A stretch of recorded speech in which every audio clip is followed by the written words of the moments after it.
মৌলা মসজিদে যেতে হবে, রব বললে পারলে যা। মৌলা এই টাইমে মসজিদে গেলে তো আমারে দৌড়ে ফিটাবে।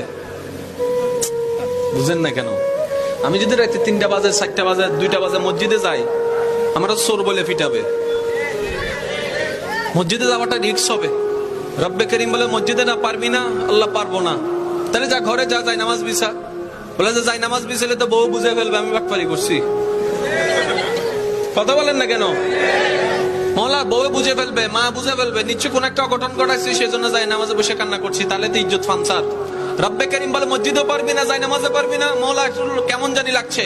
রব্বে করিম বলে ঠিক আছে, আমি আল্লাহ কতটুক মায়া মহব্বত করি তোকে, তুই তো বুঝতে পারস নি এতদিন, আজকে বুঝার চেষ্টা কর।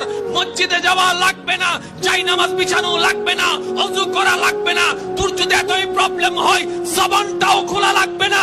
মন থেকে তুই একবার আমাকে ডাক দে, একবার ডাক দে, একবার বল রহমান মাফ করে দাও, রহিম মাফ করে দাও। তোর মনের অবস্থা আমি রব্বে করিম শুনে, ইন্নাল্লাহ ইয়াগফিরুয যুনুবা জামিয়া, তোর সারা জীবনের গুনাহকে মাফ করতে রাজি।